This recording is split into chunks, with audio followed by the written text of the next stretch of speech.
like when you are trying to hire me, don't look at my Twitter. Thanks. That would be great. I think it would, but that's almost too idealistic because it's just like. I think I could see in the movie that a lot of it was cut out. I don't know why. I can't imagine why. You know why. I do know why, but it sucks. It sucks because that's my original point here is that. Would you have maybe liked to take your mother's surname if you had the choice? Yeah. I'm also like, Could have been something there. It could have been changed the vibes. I just feel like you're walking back into the same situation that you left, and there's no way that we can walk away from that movie and be like, she made the right decision. Yeah. I downplay it a lot, but a lot of what I do is natural talent. But again, I think that's what would have inspired it, right? Yeah, like there's things you're naturally drawn to. And we're back to our old and new listeners. Welcome to Who Would You Tell?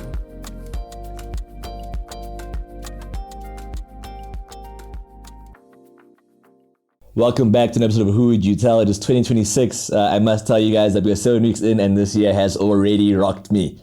As a result, we've decided to kick the year off with a Real Talks episode. You know, when life rocks you the most, I think it's important to focus on the things you love. Today, I am joined once again, of course, by Melusi my resident film expert. And thankfully today we also have another filmmaker in his own right, Mr. Mlaba. Sir, it's great to have you here. Thank you for taking the time. Thank you for taking the time. I'm so glad to be able to do this episode with you guys both. I don't know if you guys have the same context around Mr. Mlaba. He has done interviews in ENCA. He's famous young, though. They say he's saying he's Quentin Tarantino without the foot fetish. Got it.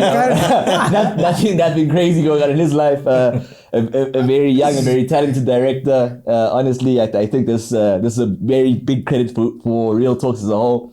They'll be getting other directors to discuss Siba's craft with him as well. So honestly, thank you once again, Siba. You've had the pleasure of watching his film, The Passage. Yes. Also, let me tell you something. As far as movie watching experiences go, it's a short film, of course. There's very few that have left me more shocked. Because I didn't have any context when he sent me the film. I hadn't read the synopsis yet. I had heard that it was a really good movie. I had the context of the acclaim that you had received as a director, but I took the time to not tell you over the phone. But mate, you have put an incredible piece of work out there. For real. I share a lot of those sentiments. I'd heard about this short film through legend, I guess, if I can say that. A lot of people speak so highly of you. And I couldn't wait to watch the short film. And as someone who has watched a lot of short films from this country and a lot of others, I can confidently say, bro, that was one of the most emotionally devastating, incredible short films I've ever seen. It was really, really, really good. It's called The Passage. And I'm so happy. I'm giddy to even talk about this with you because I know how hard it is to make a movie. In my opinion, every movie's a miracle. It's crazy to get a whole bunch of people, sometimes hundreds of people, to all sync up and create one singular thing. It's what you made was really great. And I wanted to ask you. So, what was your origin story? How did you become a filmmaker? Yo, first and foremost, thank you so much for having me, guys.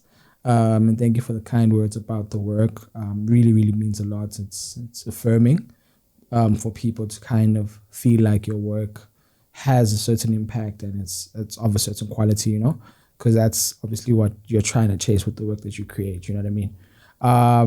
And my origin story is I actually started out as an actor, and that's how I kind of transitioned into film. I was first in theater. And that's how I studied dramatic arts at the National School of the Arts. And in that way, I kind of started directing for theater with the plays that we'd have. But also, I kind of feel like even then, I had the same thinking around independence, because even as a filmmaker, I think there are also, especially in South Africa, there are sectors or segments of filmmaking, right? Not everybody is the same kind of filmmaker, and that's not just in I guess voice, but form as well. Because there's a lot of directors who just do TV. There's a lot of directors who just do commercials, and there's very few directors who do film. Yeah. You know what I mean? So it's okay, cool. like who are the actual filmmakers, you know? But not to be saucy or spicy or whatever. But yeah, I mean, it's there are different forms. So for me, that's how I kind of moved into directing for film, because for me it was a natural progression from the directing for theater, and also I kind of felt like it gave me more opportunities because of where theater's at in this country and just, you know, as a whole. But yeah, it was for me a different form of expression, because I do a lot of things, you know, in the arts, and this is, I guess, my main form of expression. And so yeah, that's how I got into it. Yeah.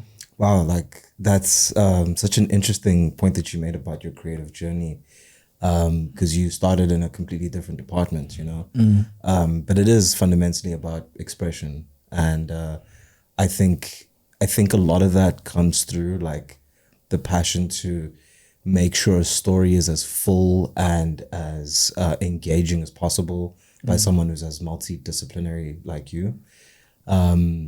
I said earlier that I was emotionally devastated by this film, The Passage, because I'm just gonna give a quick synopsis of what this movie is. So, I mean, should I be doing this? Should you be doing this? Yeah, no. I mean, if you can do it, I mean, I'll try my best, guys. Yeah, no pressure. All right. So, The Passage is basically a film about a bunch of high school boys who are, I don't know, I think they're gambling. They're playing dice. And this is kind of a confrontation about the possibility of a police affidavit that needs to be discussed between the boys, because there was a night where one of the boys is walking his girlfriend back home, and this girl has now told the police that she was raped by her boyfriend's friend, who he's also there playing dice with. And the crux of the film is this boyfriend deciding whose side to stick to, because he loves his friend and doesn't want to see him in trouble and doesn't want to, you know, ruin his life with the confirmation that he does know that he committed this crime, but he loves this girl as well. And that's the moral quandary at the center of it all. I don't want to give away how it ends, but I think it's enough for you guys. It's why you guys should be watching the movie. You guys should definitely watch that movie. And you know what? I say emotionally devastated because there is a very clear moral answer to this, I think, you know, and I think that's quite well embedded into the film without explicitly being preachy about it. It isn't spelled out to you, but you would know what the right decision is ultimately. And exactly. I think the fact that the film is able to showcase that without being vague, like the film takes a stance. I think in movies where you show the perspectives of wrongdoers, a lot of the time you can get the weird thing where people think, no, but he actually isn't that bad. You can no. Yeah. You can very clearly see what is right and wrong with this movie, but it is still such an emotionally cutting film. Yeah. And again, guys, to see all of this in a short film, I don't think it can be said enough just how impressive a piece of work it actually is. For real, man. I think it's very easy to make short form content that's funny. I think it's very easy to make short form content that is just plainly informative. But to make a short form piece that is as dramatic, as hard hitting as this one, that's why you're here, brother. Honestly, it's something that makes me think. I'm glad that you chose to become a director. Because as an actor, I'm curious. Is that when you were doing that, something you wanted to do long term, or something you just happened to be doing? Like, how did you actually see? I'm curious about what the perspective was. Yeah, I mean, you know, even how I got into acting was via, I didn't even know that there was a school called the NSA, you know, I didn't know about it. I was in like an all boys school, and like a lot of the times my teachers, my friends' parents were like, yo, dude, you should go to the school, you know, because I think I had the personality for it. I was always like out there, you know what I mean? And yeah, that's how I kind of got into acting. I'd never thought of it as something I wanted to do. Funny enough, I wanted to go on Idols when I was like It's the last thing I Yeah, used. I won't lie, I was a bit thrown. I can't believe What was the plan? What would you have done? What would you have Bro, done? that's funny, dog. Hey, you got a microphone right now. If you wanna, that's if you fine. wanna Try it out. showcase. Bro, I was really a big fan of idols. Oh, and also I liked singing. Like Okay. I love music, you know. I think it's even it's something that's going to be very distinctive of my creative voice, you know, how I engage with the music of my work and my pieces, you know. Even the film that I'm working on now. So yeah, man, that's a funny story. But like I wanted to I thought I would become a singer, a musician, a singer. But yeah, that wasn't to be. I don't think I have a good singing voice. And also like going to NSA, like you see all these talented people and you're like, oh. And like funny enough, when I started going to NSA, I stopped watching idols because I was just like, bruh, like they're not even doing it like these kids, man, you know? And yeah, like just the exposure to that level of talent, you know what I mean? It makes you realize a lot. So yeah, that's how I moved into acting, or that's how I got into acting, because I guess of my just being out there back in the school that I was at. And then what was the question again? So it was a bit like jumbled. I think I'm first of all Wanting to taken know by the how movie, but also yeah. I guess the acting part of it is. Yeah. I guess I'm just really surprised by the casting and also the tone of your short movie, knowing how you come across like in your day to day. Yeah. I think I'm trying to marry both what your perspective was as a young creator, and then somehow how you ended up making something this cutting as one of your major pieces. Like I'm trying to understand what the origin point was for you. So even with my relationship with my actors, I believe that I'm an actor's director. Okay. So I'm a performance. I'm very heavy on performance, and that's why sorry, in my work you see a very clear decisions from the actors. Like I'm very heavy on rehearsals, so it's not just to show up and just act, you know. There's a lot of work that's done before, even the courting of the actor to be like, hey, please read the script. If you want to do this project, have a look at it. If you don't want to, it's also fine, you know what I mean? So it's a very long process with the actors. And a lot of them, they're my homies. So, and our relationship has grown ever since, you know.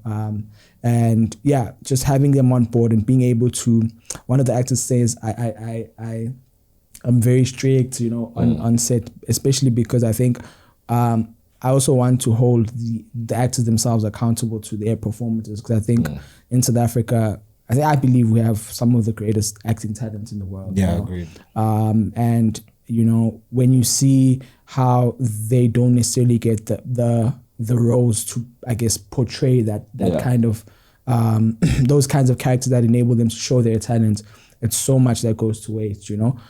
So that's something I always think about, and that's why even when I write, I'm like, yo, I really think this actor would be great for this role, you know what I mean? So that's how I kind of got those kinds of performances on the passage, but also working with the actor's personality. I think the casting process was quite rigorous, and we had auditions, we had callbacks, we had chemistry tests, we had all of those things happen. It wasn't just like, yo, just take this because you're my friend, come through, and then we just cast, you know. I think we opened it out widely and just that we can get the right people for the roles, you know. And I think casting for me, Rimbula out of this world, mate. bro, it was like legit. I think I'm nervous about that guy. I don't know how I'd feel if I met him in the street. I don't know. Dog. I don't know how we're gonna do That's this. dope, bro. That's dope. You know, it's funny because it's almost like a Papa action kind of, because it was heavily referenced from Yizo Yizo. So that obviously that archetype is like, it's very easy that's one of the, like, if you're an actor, it's like a very nice role to play because you can go so many ways. Like you can like, you know what I mean? Really open it up. Funny enough, I wanted to cast Matlera Doughboy. Oh, okay. For that. That would have been good too. Yeah, you would have killed it, right? Although I feel like in his case, it might have been too much because of how well known he is as himself. Take a bit away from the character. I feel like also that's even that, like that falling through, because we had a conversation with the manager, all of that. That falling through was a blessing in disguise, because then I got to work with Jaden, who I was even telling him this, because I was with him on Friday, day before yesterday. And I was like, bro, every time I see him, I'm like, oh my gosh, because even him as an individual, as an artist, like he the way he dresses, the way he looks, his vibe, I was telling him that he's a director's dream, because he's a canvas, and he can play any kind of role. It's like I was telling him, he's like a Warren. Okay. So Warren. The reason why Warren works so well is that he's malleable. He can become anything that you put him. If you dress him a certain way, he can. You know what I mean? Yeah, so of course, Jaden can play a lawyer, a young lawyer. He can play a lover. Depending on what character that you dress him in. And I just felt like, I can't wait to work with him again. I was telling him like he's amazing. But just everybody, I think everybody that was in that the cast was just phenomenal. Even for example, the lead Kaya was phenomenal. Yeah, no, he was great. Dakalo, Kiba was amazing. Funny enough, the two leads who are the love interests are now on a primetime TV show together as love interests. Really? Which is really dope. Show? Homecoming. Okay. So it's on Mzansiwe too. Okay. And it's like, I think it was when we found that out. I mean, funny enough, I spoke to the director later on, like now that they've been doing the show for a while, and he said, we actually didn't know that these people, when they auditioned, had been in your short film. Yeah. But I think also it's very telling of the kind of power that independence has on mainstream, and this happens across the board. Like independence informs mainstream, even if mainstream won't give independence credit for that. Yeah, you know what I mean. But I thought that was really, really cool, and shout out to them. But also a big one, because it's for them. Lwazi Pinyane was insane. The character who's just the observer. Yeah. I think he was. It was a good connective tissue. Yeah. Funny enough, he actually had out of all the people we saw, he had the best audition. Okay. He had the best audition, but he just didn't fit the roles. Oh, the other two. He just didn't fit we didn't see him in the roles. It just didn't work. But he had the best audition. But so I was like, yo, why don't you just come through and like even the character is his surname, like it's him. So we're like, why don't you just come through and just and I guess add as an extra person. And I feel like even in like my editor loved him because of his reactions. He's you know what I mean? Exactly, and just the person who's always like the bystander. Yeah. You know what I mean? I would even say that, I think a lot of people, unless you're making films, a lot of people kind of look over that sort of role as being easy or a small role. It's really, really important. I mean, I'd classify it as like room tone.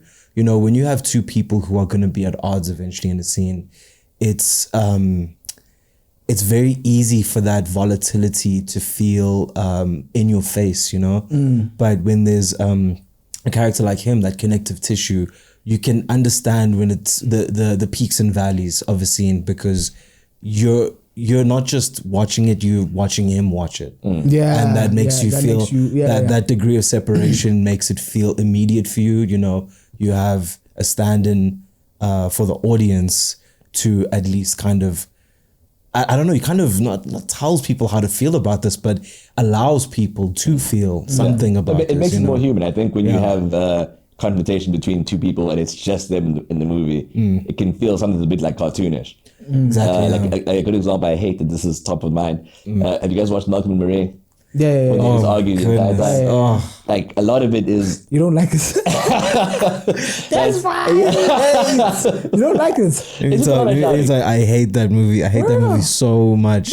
Look, I can understand what they were trying to do, but I think how much of it is just this direct conflict kind of takes you away from, okay, how does this feel like a real thing? Yeah, I feel like it's one of those I things. get what you're saying. Like I feel like a scene where you're watching people argue at a dinner party in front of other people, when you're trying to like bite your tongue, when people take a step away to then have those kind of conversations. Okay, so how? Sorry, I know when I would divert, digressing, but how do you feel about Marriage Story. I like Marriage Story. I love Marriage more Story. Okay. than Malcolm and Marie. Yeah. And I think because I'd watched Marriage Story and seeing Malcolm and Marie, you always can compare the two. Okay. And I think that's kind of what takes away from what they're trying to do, because it feels like almost compressed. One, because obviously, if you haven't seen Malcolm and Marie, this is on you. Came out 2021.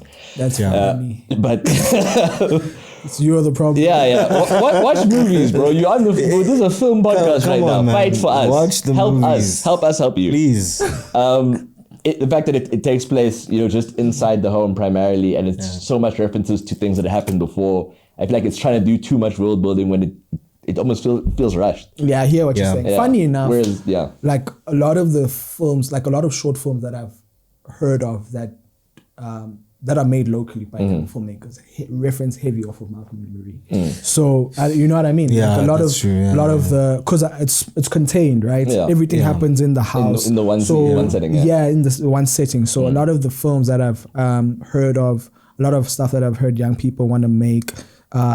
Because it's doable, is referenced off of Malcolm and Marie. So it's interesting. And that's the thing, because obviously Malcolm and Marie is heavily influenced by John Cassavetes, right? His films like Husbands or Mikey and Nikki, those kinds of films.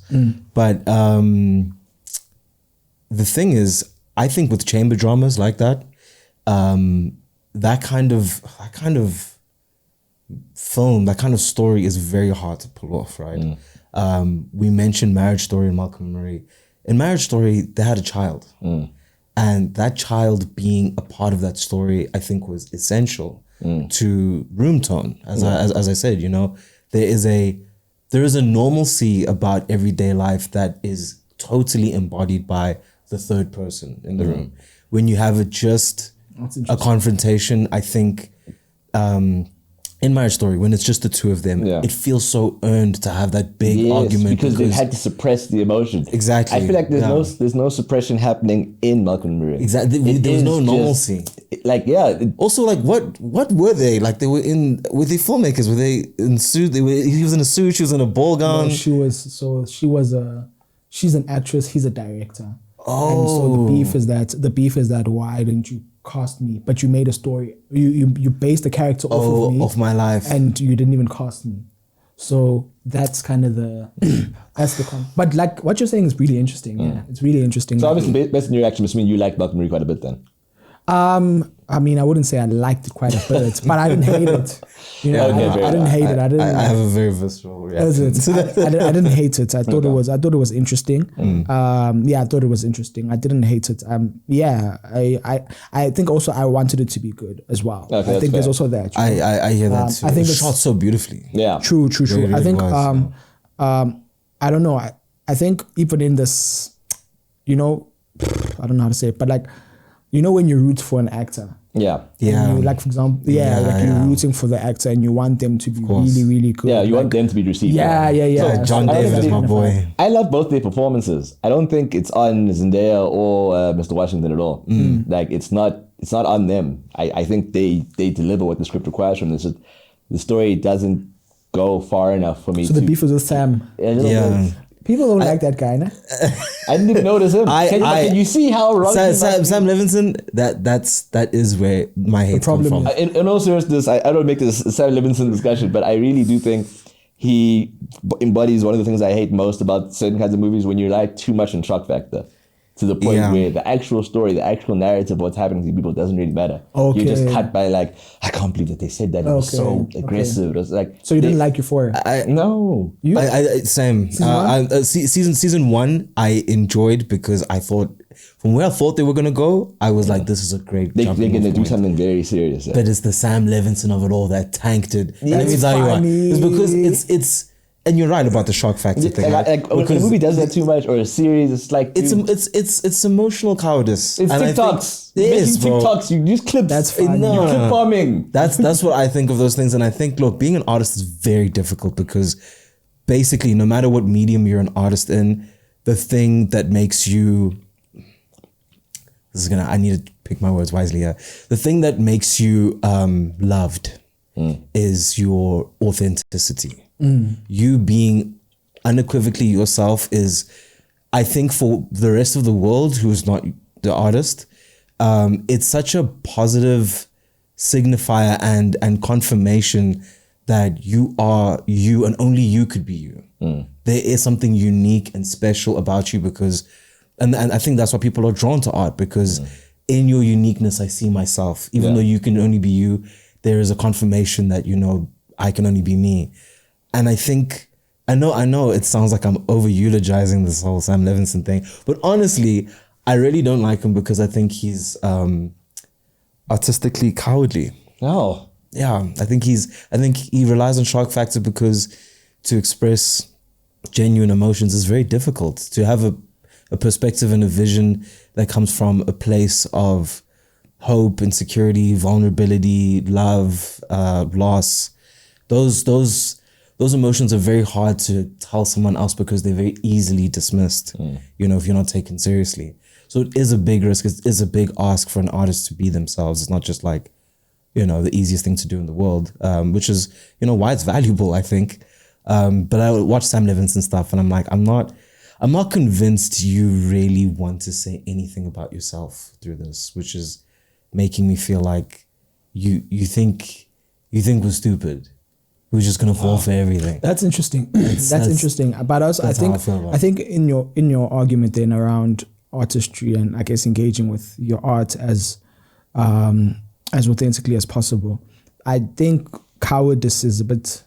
Yes. It's a bit harsh. Tough. It's harsh. He's tough, this guy. But I think maybe afraid is a better way to put it, because I think another thing is another issue that people have, or another problem that would be a problem, is that it's his success. So you get what I'm saying? Like, it's my emotional cowardice wouldn't be a problem if I wasn't as successful. Exactly. Yeah. I don't know if that makes sense. It makes perfect sense. Yeah, that makes a lot of sense. Yeah, because I feel like a lot of people can hide behind their whackness with failure, or you know what I mean. I don't know. True. But like once you're in the spotlight or whatever, once you do receive a level of success, you're vulnerable to a lot of scrutiny. If he's the head that wears the crown. You know? Yeah. So I mean, but I liked season 1. Didn't like season 2 much. I don't know what happened in season 3. Yeah. You'll have to tell me, bro, please, because you're not gonna watch. I don't think I want to be tuning in. To all the Sam Levinson fans out there, sorry. I bet it's how different you guys' willingness to critique directors as filmmakers. So I'd wonder, do you think you are more gentle when it comes to reviewing other people's work because of how attached you are to your own? Like, or because you'd hope for the same kind of kindness when people watch your things? Oh, that's interesting. It's nice because I think as a young filmmaker, especially in South Africa, we have among young people who are always bashing local television or local stuff, right? Yeah. And my thing is, it's so easy to criticize. It's so easy to critique and sit on the sidelines and be like, and then be an armchair critic, be a pundit of, this is supposed to be like this is supposed to be like this, you know? Yeah. And I think once you create, you start to shut up a bit. You sympathize a lot more. Yeah, you start to like, also because I think you're consumed with the work itself. It's that thing of idle hands somewhat, you know? Yeah, like if you're a filmmaker, make films. Don't make the critiques. Yeah, like I think there is merit in critique as well. Yeah. Don't get me wrong. I think also that is an important part of the industry, having film criticism, right? As funny, I was at a festival in Nigeria in December, and they had a whole panel around it, and Nigeria is very rigorous in their film criticism of independent cinema that is more niche, because I think they understand that, okay, cool, Nollywood has an industry that isn't at that great, that's like commercial, and that's what it has to do. But there is a great pocket of Nigerian cinema that is really, really good, and that's budding, that's growing, and the criticism there is kind of rigorous. And they're even critiquing that criticism and saying it's not that good. Locally, we don't have film criticism. Unfortunately, we don't have film criticism. We don't. And if you look at it properly, a lot of the industries, a lot of the bodies or the companies that exist to kind of cover film or criticize film, it's just people who are failed filmmakers, or people who actually are using it as a means to become some kind of profile. Yes, and so it's like then the criticism will never be authentic because You didn't make it's this. never just about the criticism of the work. Exactly. It's about the means to an end. And also even how it exists locally, like I don't know who I was hearing say it, like because these things are a part of PR and all of that stuff and covering, these organizations use their power to kind of be like, you can't criticize. We invite you to our event. You have to speak well One of of this thing, yeah. You know what I mean? As opposed to trying to properly engage and analyze you know it. what I mean? Yeah. Which is like, It's like a corruptible institution. Yeah. I mean, it's like I'm in full agreement with you. Like it's like journalism. I think film criticism is film journalism. yeah, really. it's 100%. And it has to be independent. It's exactly because the integrity in something like that is so fragile. You really have to have a lot of integrity because it's easy to kind of be manipulated as a journalist into, you know, whoever pays top dollar, whoever's sliding you deals. You can just because you're telling the world the story of the world, you know, and to have the integrity to be like, no, I'm gonna be right and proper about this. They deserve a lot of respect, you know, the film critics who are really pushing. But I mean, I think it's also a financial thing. Like I don't know. I mean, the filmmaking already isn't that sustainable. Now you're saying, what do you mean, man? We're gonna be millionaires. I don't know. That's funny. Even the filmmaking is not that sustainable. So if you're gonna be a film critic, just imagine, because I mean, the amount of access. But I mean, it's such a problem because I feel like we applaud things that are pretty whack in this country. Like you know, that aren't that great. And I feel like, you know, there's one thing about making whack stuff. Like it's fine. Listen. Like it's part of the process of getting, like, we're a young industry. We're literally 30 odd, like just like someone will take what you've made that wasn't that great, and then they will take it. It's a relay. You know what I mean? Yeah, for sure. So I mean, it's fine. But my thing is, like, we can't sit here and applaud everything. No. You know what I mean? And that's the unfortunate reality that, like, I consume a lot of theater, right? And like it's the same thing. Like I was even having a conversation with a friend of mine, and we had just watched a play recently, and she was just like, you know, I didn't like it because of this and this and this and this and this, you know. And what I hated is that after the show, I had to let the people know that I had to congratulate them. Like, you know what I mean? It's all of that thing. And I just walk in and say, that was whack, bro. That was I wish I stayed home. Bro, my homies know, dog. If your play was like, I'm taking, like, immediately after the show ends, I'm going home. Like, you're not gonna see me. I don't want to lie to you, bro. I don't want to lie to you, bro. You know what I mean? And fight, like, also. But would you want the same? I know, but I know if my shit is whack. Yeah. No, but that's the thing. You know. Yeah. Okay, no. So hypothetically, right? Let's say you produce something in the next 2 years, right? It comes out, you share it both myself and Lizzie, and this thing takes off. It's your most successful. No, but that's another. Let me tell you this. Let me even tell you. In your heart of hearts, you know, you didn't think it was that good, bro. We don't think it's good, but everyone else tells you it is. Bro, I also wouldn't like that, bro. But what's your plan? Because I have to imagine both of you have experienced the thing where you produce something that everyone else likes, but you don't think was that good.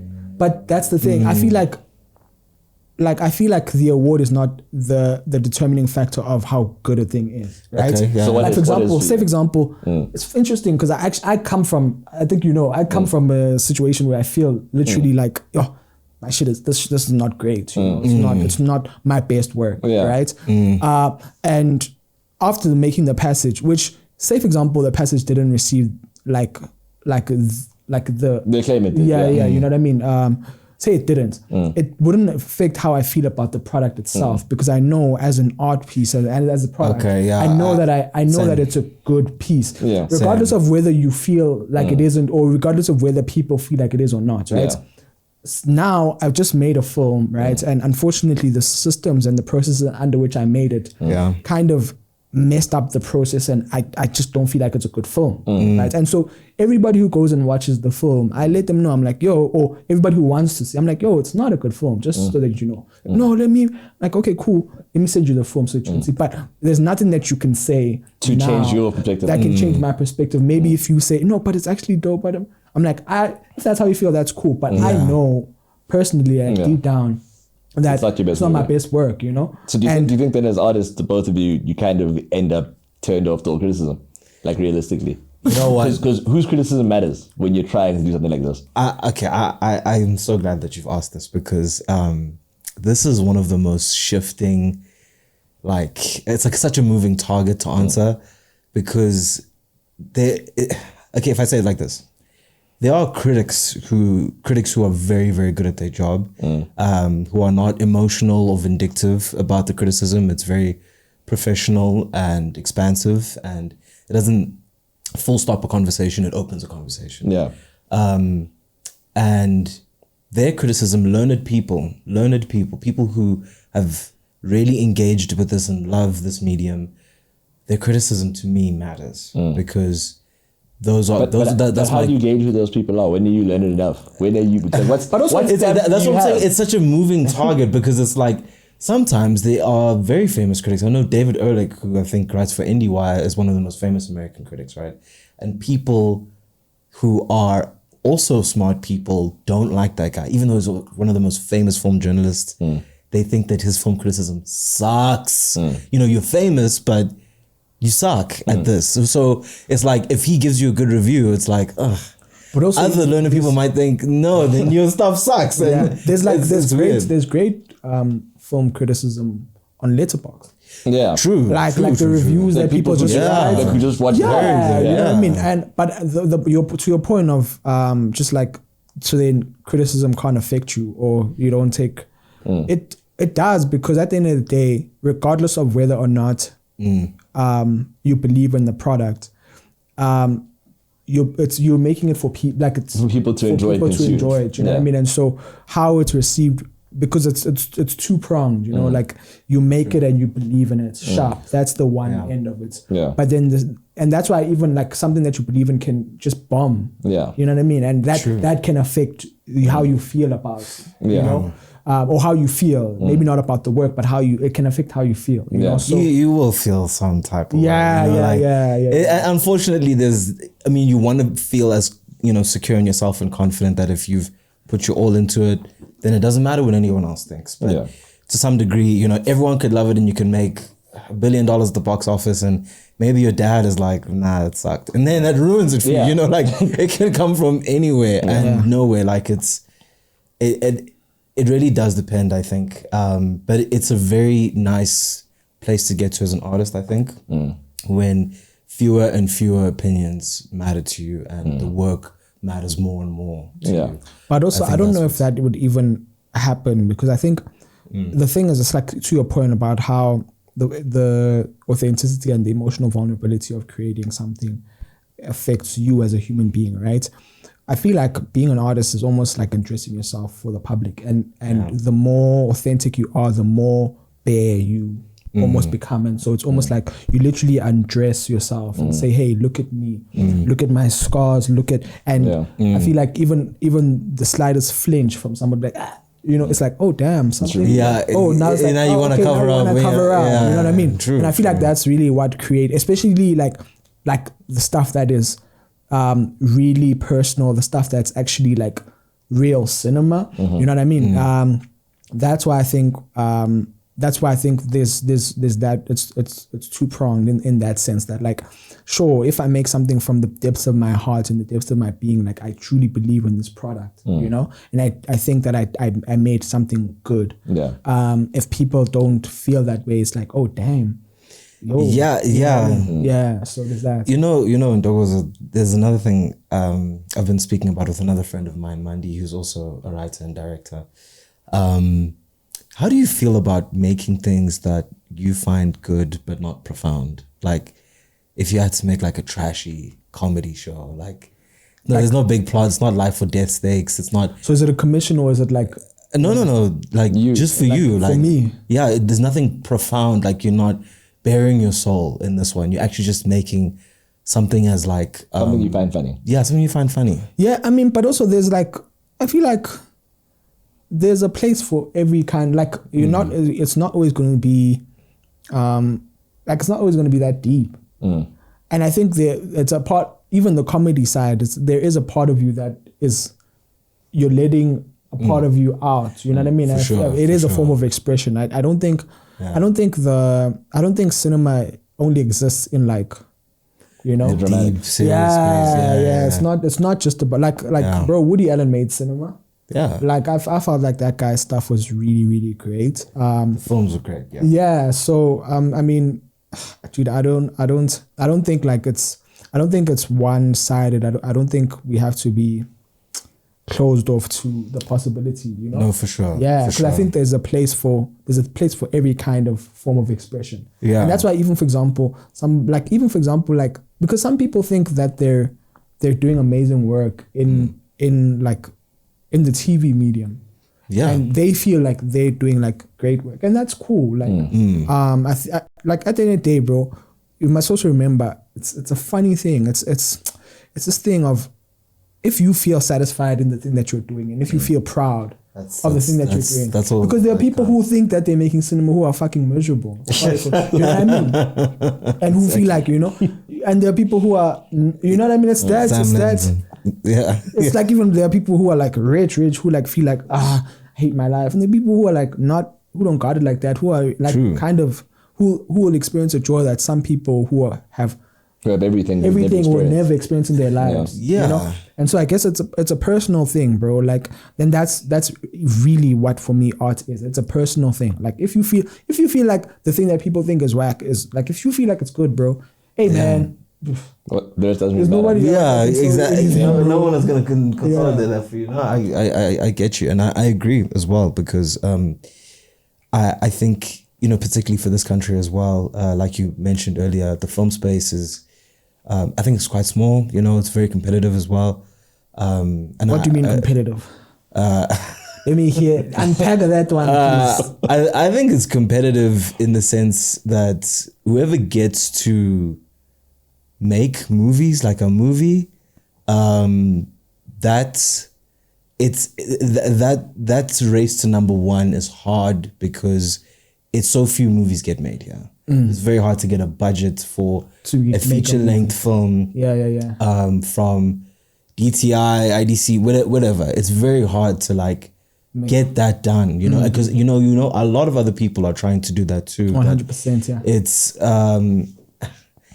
and it doesn't always feel like it's based on merit. I don't know if you feel the same way. Like, sometimes you sometimes I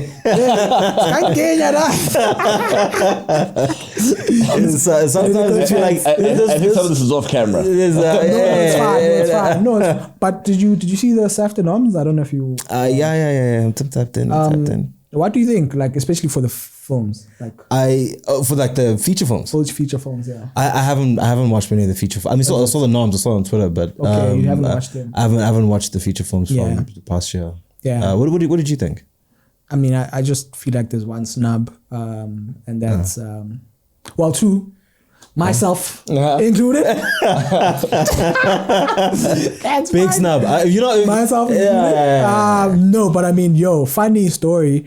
I actually told Pumi that when Pumi released her film, Pumi Murata, she got nominated for either Cataweight.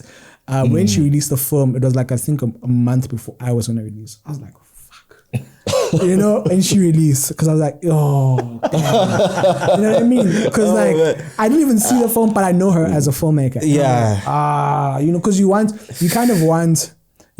the, like, I mean, it's weird, but you want the attention to be on you in your season. In a good window. If you're releasing, you want like, this was the time when I released. You know what I mean? And it was my season, it was my period, you know? So when she released, I was like, damn. And then it took a while for me to watch the film. Then when I watched the film, I was like, yo. Yeah, it's exactly what you expected. It's so good. It's so good. It's so good. And I even told them, like, yo, the SAFTA's yours, you know? And we are submitted for consideration. We didn't get the nom. But shout out to her. Hopefully she takes it, you know, because I don't know the other two films, which is also, for me, is like, okay. Like, I feel like there's, I mean, that's another. But I feel like there's two different industries that exist in South Africa. There's the Afrikaans industry, and there's the African, or, you know. And it's like, where does the Afrikaans industry operate? Because like, who are these people?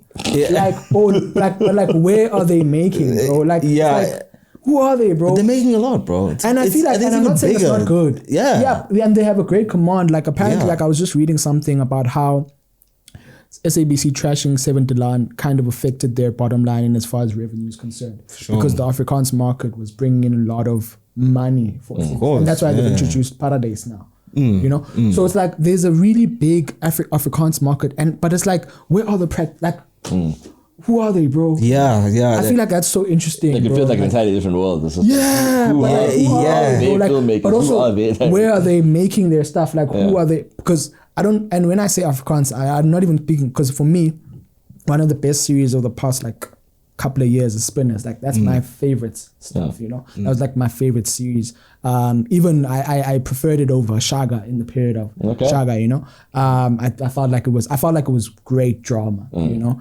And that's not what I'm talking about, because that's like open. But like there's a very quiet market, Afrikaans market, that is like yeah, no, but they're like a sleeping giant, basically. But they're massive. It's huge. It's huge.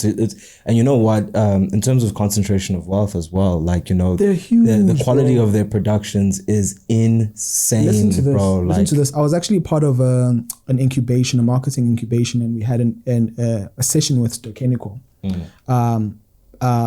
And one of, like, we saw how well the films are doing locally, like. Or how bad, actually. Let me say how bad the films are doing locally.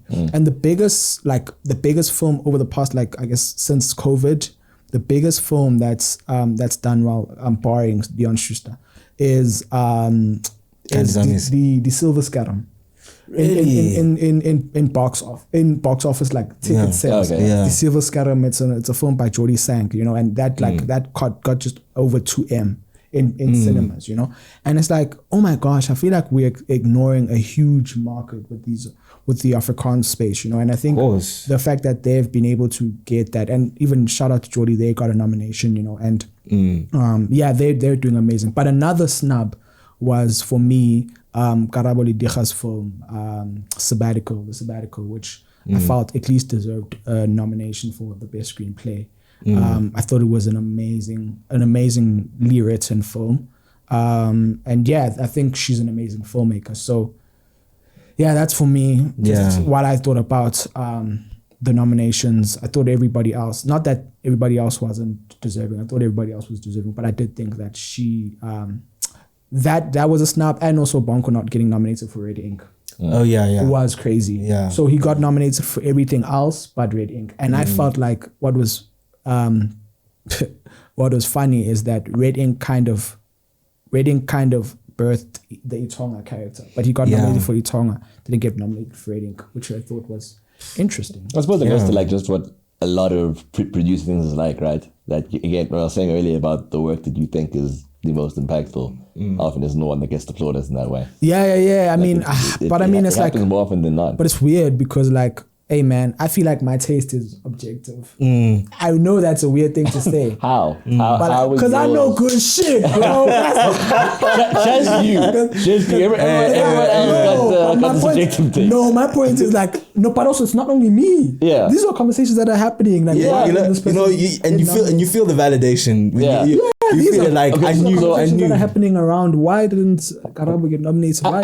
Maybe my only subjective view is my film not getting nominated. Yeah. But like everything else. I'm with you on that too. I hear what you're saying. I just think it's just one of those things that you see it all the time. Like the most popular example, I think, in terms of actors is the movie where Leo DiCaprio eventually won his Oscar. I don't think anyone thinks that's in his top 5 films. 100%. It's not, but it just so happens that was the window that you're talking about. Like, but also, I mean, he made the movie at the right time. No, but I mean, the Oscars are funny. Yeah, they are funny. It's even like Scorsese with winning The Departed, a great movie. The Departed is a great movie. I love that movie. I'm gonna disagree. You don't think The Departed is that great? No, it's great. I'm gonna disagree with your argument about it being best director. No, that's what I'm saying. I don't think. I think it is. I think that Raging Bull definitely was his best directing. Okay. That was. I mean, what he made before. I mean. Look, The Departed was great. Goodfellas. I mean, come on, there was so much else. I think a lot of the time it might be accessibility. Like in terms of how easy it is to put yourself into the story. That really helps people win certain things. True. What do you mean? I think The Departed is a Scorsese movie that you could show to pretty much anyone, audience-wise. Okay. And Yeah. it's very easy for them to Okay, enjoy this okay. and recognize this is really, really good. But no, that's Whereas a whack, if it- that's a whack. No, but it's the truth. I hear you. True, true. But you know the thing is, like, even The Departed is a remake of, I think it's an Asian film. it's an Asian film, Infernal Affairs. Yeah, right? yeah. And there's nothing wrong with adaptations. That's fine. It's just there was something very American about that. Like very, America loves to do this thing where they see a great movie from another country and they're like, wow, Same thing in English. we should do that. and then they win awards for it. And I'm like, nah, dog. Like, what about the guy that made this for real? Yeah, the original guy. And the thing is, Scorsese is such an original, Director. passionate, amazing. Like, in But my also The opinion, Departed the was greatest great. American film director ever. Like, I think he is.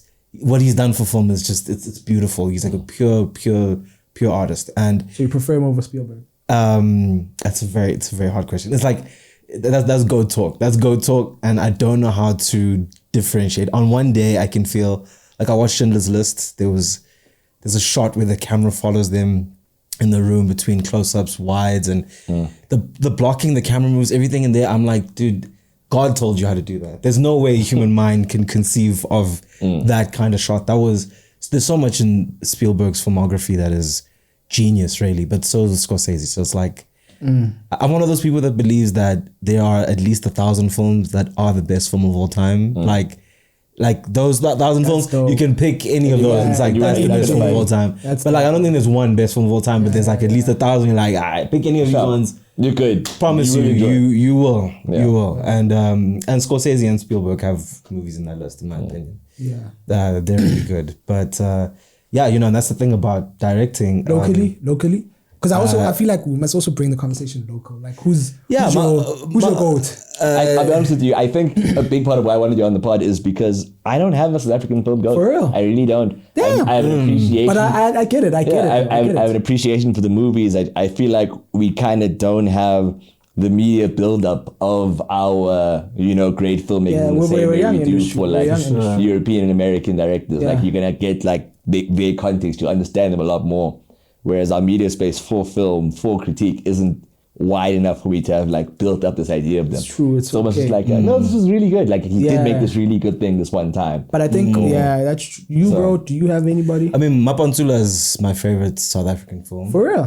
Yeah, I think it's... yeah. Nice guy. Good. But in terms of my favorite South African film director, I don't think I've seen many that are... Like, I don't think I've done repeat watches of a specific director. interesting. I often cast a very wide net. Yeah. Especially with local stuff. Like, I never... So maybe open it up to like, forget like the fact that, okay, cool. Open it up to TV as well. Like who's your... For directing? Yeah. In particular, for Who's, TV? Like, no, like TV film, like if we're gonna have to like... Oh, no. I mean, the guys that made Lesilo Rula, I don't know, it's a weird, I don't know, maybe a bit of a weird pick, but I really like that presentation. Yizo, of course, is the great masterpiece. Do you think Yizo is the best show? Like, yeah, I definitely do think so, because especially season 1. Season 1 is... You know what, this is a funny conversation. What do you prefer over, is it Tsotsi or Jerusalem? Jerusalem? Yeah. Tsotsi or Jerusalem? Tsotsi. You? What about you? Tsotsi. Funny, I was Jerusalem. I was Jerusalem, bro. Wow. So with Jerusalem and Tsotsi, and which is why I'm asking you about, have you ever watched When We're Black? It's like this, bro, man, there's so many good shows from South Africa, like A Place Called Home, all of those shows, Kazla, Michisa. Where do you watch these, by the way? I actually...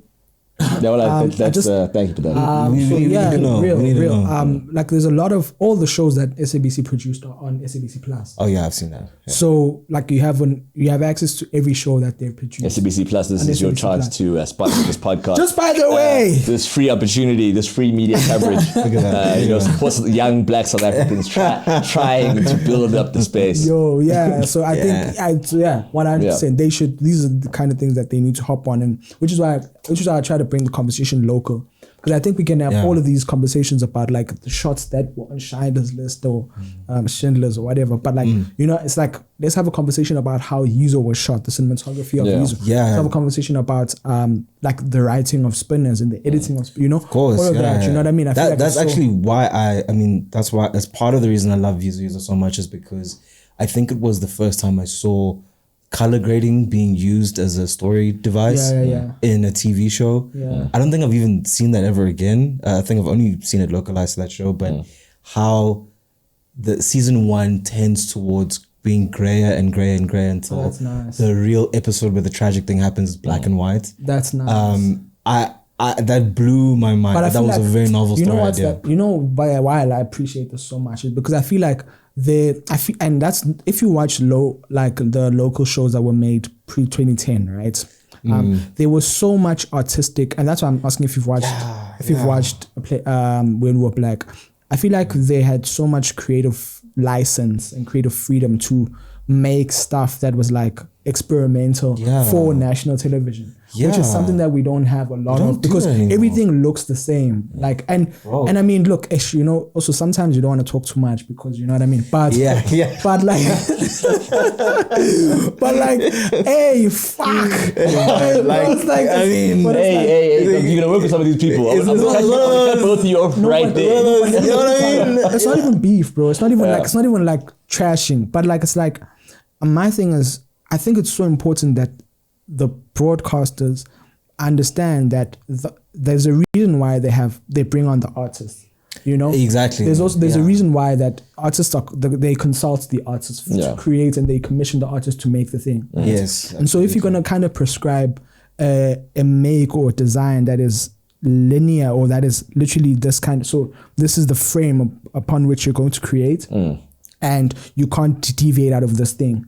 You know, it's like, oh shit. And that's why then you have almost new shows that are coming up that are like literally the same thing. So you can move on to the show. And the thing is, I don't think we have a lack of talent. I just think that we need the infrastructure that enables for the artists to actually make, because like, bro, this is what these guys are having. And now to your point, like now South Africa is the one who are taking adaptations.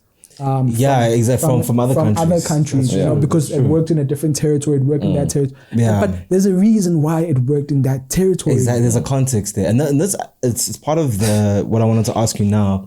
There's like an essay, right? You can watch a hospital show, a crime show, or a family show, like a family drama show, and like it looks the same. Like the presentation is exactly the same. But like you look at like pre 2010.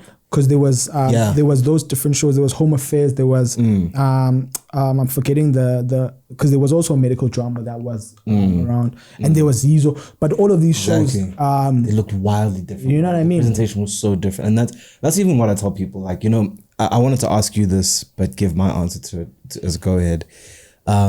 People have asked me, what does a director do? It's one of the most mysterious jobs in the world because it's like, okay, a cameraman holds the camera and production designers make the sets and actors are acting in it. So what do you do? What is your work? And I think my simplest answer to that would be you are in charge of presentation. You know, there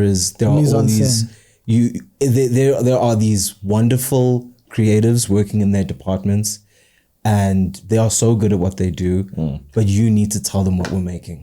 You know, and if you can just guide and lead and instruct and be there for them in the right way, you can make something that's yours because of them. And you know, that's because of them. There's no director without a crew. And like I always say that, like, you know, you could go to, I don't know what is the famous restaurant that popped in my head, but you could go to the Blockman, for example. And the Blockman? No, sponsor us. There's so many opportunities. No competitors.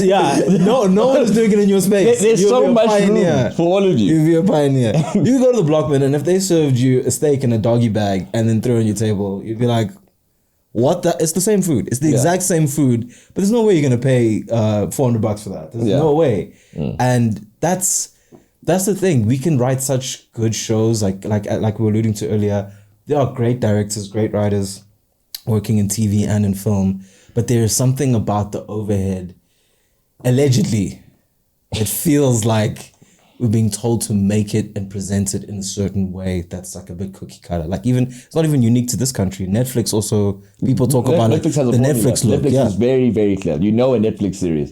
You know exactly. a Netflix movie when it all feels coupled together at the end. And that can't be That's a coincidence, you know? Yeah, no, it's intentional. There are broadcasters and programmers who are like, yeah, sure, we'll show you stuff, but you gotta make follow it this formula, like whatever this. your story is. Yeah. And But also it's their money. yeah, you Yeah, see? but I mean, again, as you said, if you bring in the artist, you'd hope that you feel their vision. Exactly. True. But I'm And that's just playing everything. devil's Everything is advocate. alleged, by the way. I don't really know what I'm saying.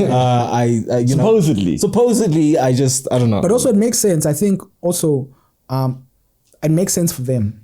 Yeah. It makes sense for them. It's From a business bro, it's a perspective. business, bro, at the end of the day. And they understand that they can see the numbers, they can see what like they works. can see the spikes, they can see what works. What takes and the I'm not average. about to risk this Exactly. structure On something that they don't know. They on can't something back. that's you know what I mean? Yeah. So It's a weird point that we're at because you know, you make the stuff for people, you know, and people are crying out for something that's unique, but it has to be good, you know.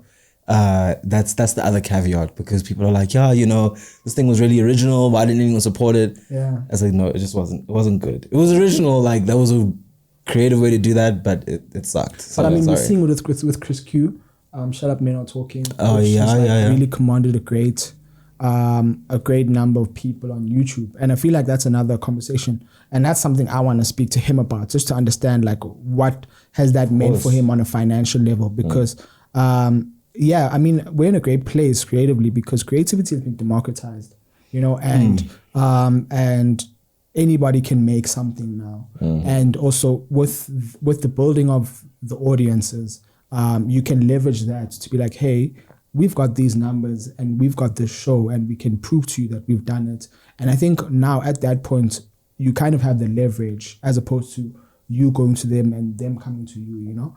I think the unfortunate part is that there's so much underreporting in this country that you don't know. So you don't know if Shut Up Men Are Talking is actually generating money for this guy. Yeah. You don't know. You don't know what's possible. Pardon? You don't know what's possible all the way. What do you mean, sorry? In terms, like, because of the lack of information that's actually publicly accessible, you don't know. Like, You don't know what's possible, bro. Yeah. Everything, you are literally your own blueprint. Yeah. Like yeah, literally, exactly. bro. So I'm curious then, as we like near towards the end of the conversation, when there is so much mystery around exactly how you make this work, around what it means to be truly successful, right? How profitable it can truly be for any one artist, any one actor, director. What is your ultimate ambition as a director? Like the thing where you'd say, I've made it, this is successful, I'm perfectly happy with this as it is. bro, if I can make films and live like nicely, like comfortably, Yeah. bro, I would have won, bro. And that's literally, and that's because I'm currently writing. I'm writing my first feature. I'm developing that, and every time I go to the page, bro, I'm just like, oh my gosh, bro, I'm living my dream. Yeah. Like you can't tell man, me there's- nothing, bro. Like Oh, man. I'm living I my feel dream, you. bro. I'm going every day. I go and I engage with that page, dog. Yeah. And I'm engaging in my process, bro. And sustainable as it may look or seem, fortunately, I'm still getting some money from the passage, you know, which is another thing that people don't know about, like with regards to how to actually leverage your film to actually make money off of it, you know. So I'm working now off of this.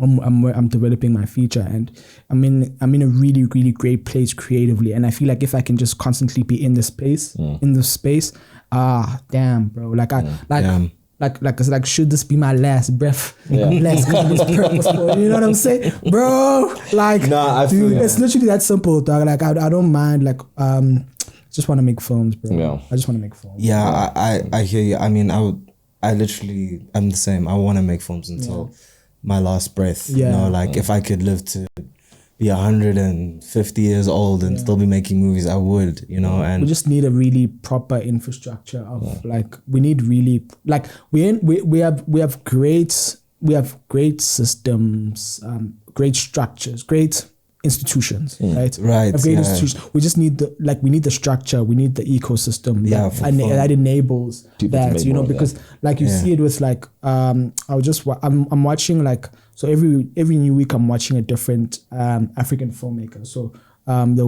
last week I was watching Sisako. I think he's a filmmaker from Mali. He made Timbuktu. Yes, he made, it's a phenomenal filmmaker. And this week I watched I'm forgetting his name.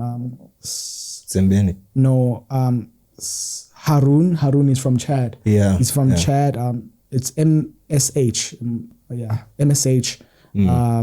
Mahatma Salem Harun. I don't know if I'm pronouncing it right, but he is he's phenomenal, dude. He made Abuana, which is Our Father. I just watched one of his films that like one of my favorites. He made A Screaming Man, and that won like a jury prize at Cannes. And he's just been making films and the older he gets, the better, because like filmmaking is that kind of medium where like you can make films till you're like 80, bro. Scorsese is like still directing, you know? Yeah, and he was 94. Yeah, bro. So and it's also and it's like somebody told me that filmmaking is a medium where you have to kind of have experienced life to be able to have a perspective. Yeah, absolutely. And so that means that you only get better with time. Yeah. You know what I mean? So it's just interesting that our best work is ahead of us. We just need really the space that enables us to be able to make. But I think we're in a better place than we were 10 years ago. Yeah. You know, Yeah, I think we're in a better place than we were 10 years ago, and I feel like we'll be in a better place in 10 years. I just hope that we are afforded the opportunity to be able to make, because at the end of the day, bro, these are the things that live forever. Cinema is what is able to live forever. You know what I mean? And it also speaks to the zeitgeist, you know. It does. The Passage, it'll always be a reference point of this period, you know. Absolutely. And I feel like if we're afforded the opportunity to keep on making, shout out, I feel like you guys know the financing structure of The Passage. So now for me, it's just kind of understanding how to kind of keep on making post that and enabling myself to engage with private in equity as well. Because I think there's a lot of people who'd be interested to know how they can get into this business. Just need to understand how it actually works and what it actually does. Because I think beyond just the revenue perspective, I think, for example, a film like The Passage is a great, what is it? Social responsibility. CSR tool. So it hits the mark of that. For sure. It hits that target. You know what I mean? So I think just in that, like how you position the film, all of those things. It's basically a brand, a commercial film, or like a branded film, or all of those things. But I think we're in a great place, man. I mean, it sucks that cinema seems like it's headed where it's at, but in as far as like the actual cinema, the place, like. Because I was watching a film yesterday, I was the only one in the cinema, so that's not sustainable. So we need to start making stuff that is that makes people go to the movies. Makes people come out. You know? And what you just spoke to, that's why Steve and I decided to implement Real Talks. There was a point in time where Ntokozo had announced that they were shutting down a bunch of different cinemas. That they got into business rescue. And again, we implore you, Ntokozo, that's what we're doing this for you guys. Ultimately. Ntokozo? Actually, Ntokozo, you are the ones. We need a conversation, because in all seriousness, this section of this podcast exists because for me, movies are one of the easiest ways to connect with people. You know, like the opportunity to discuss movies, to enjoy a movie, to share what you learned, to like took from a movie is, aside from music, it's one of the easiest ways in the world to connect somebody, in my eyes. And we do need to preserve those things, right? It's because of how accessible movies are as well. It's one of those things that we can't afford to lose as a country. The opportunity to gain perspective from someone else's story, someone else's narrative in such a condensed way. It's like there's very few other things where you can gain perspective of someone else's entire life, someone you've never met, in the same way as you can to the movie. And honestly, dude, I want to say thank you once again for taking the time to join us. Shout out. It has been an absolute pleasure. Truly. Mr. Masala, as always, Real Talks doesn't exist if you are not here with us as well. So thank you. Always happy to be here. Lads, I enjoyed this. Yeah, great job. This is Great job, good. yo. This So is good. for filmmakers, for film watchers, I need you to share with them where can they watch The Passage. Yo, funny enough, we're currently in talks now for a licensing deal. So hopefully that comes out as soon as possible. But yo, if you want to watch the film, just hit me up, bro. I'll send you a link. I'm a nice guy like that. You're a real nice guy. But yeah, I feel like we need to. There is also that conversation around how, because a lot of people say filmmaking or short films especially don't have a market in South Africa. They really do. And I think they really do. I think we just need the platforms that enable that receive the films, but they do exist. I think it's just that the information is not as readily accessible for the average kid, you know. But you kind of have to come out to the film festivals. JFF is happening this week. Go out to the cinema, watch films. You know, I feel like I think it's so easy for us to kind of blame the system. I think also we need to play a part in it, you know. Funny, everybody used to be like, just go make a film. Then you make a film, like, okay.